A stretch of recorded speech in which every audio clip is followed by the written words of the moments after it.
Salita ng Diyos ay dapat tanggapin. Ang salita ng Diyos ay dapat na sundin.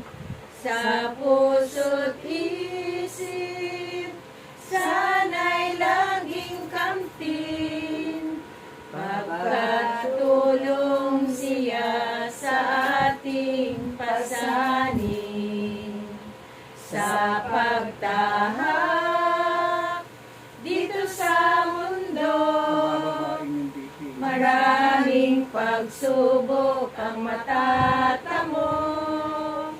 Pakinggan mo, isabuhay mo, ang salita ng Diyos ang tanging gabay mo. Ang mabuting balita ng ating Panginoon ayon kay San Mateo. Papuri sa iyo, Panginoon.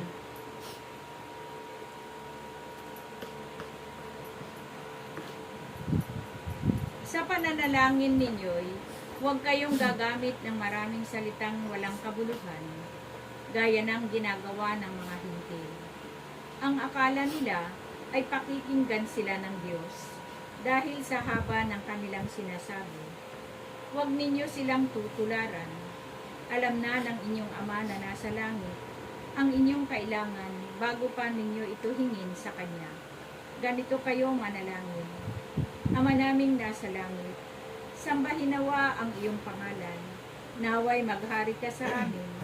Sundin nawa ang iyong kalooban dito sa lupa tulad ng sa langit.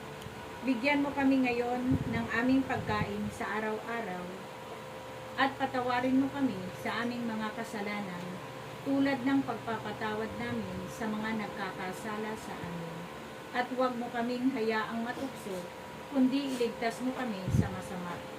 Sapagkat kung pinapatawad ninyo ang mga nagkakasala sa inyo, patatawarin din kayo ng inyong Ama na nasa langit. Ngunit kung hindi ninyo pinatatawad ang iba, hindi rin naman patatawarin ng inyong Ama ang inyong mga kasalanan. Ito ang mabuting balita ng ating Panginoon. Pinupuri ka namin, Panginoong Hesukristo. Ang salita ng Diyos ay dapat tanggapin. Ang salita ng Diyos ay dapat na sundin. Sa puso't isip, sana'y laging kamtin.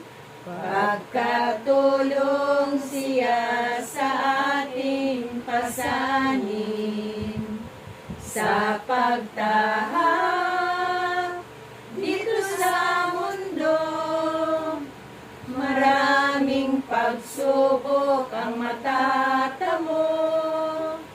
Pakinggan mo, isabuhay mo, ang salita ng Diyos ang tanging gabay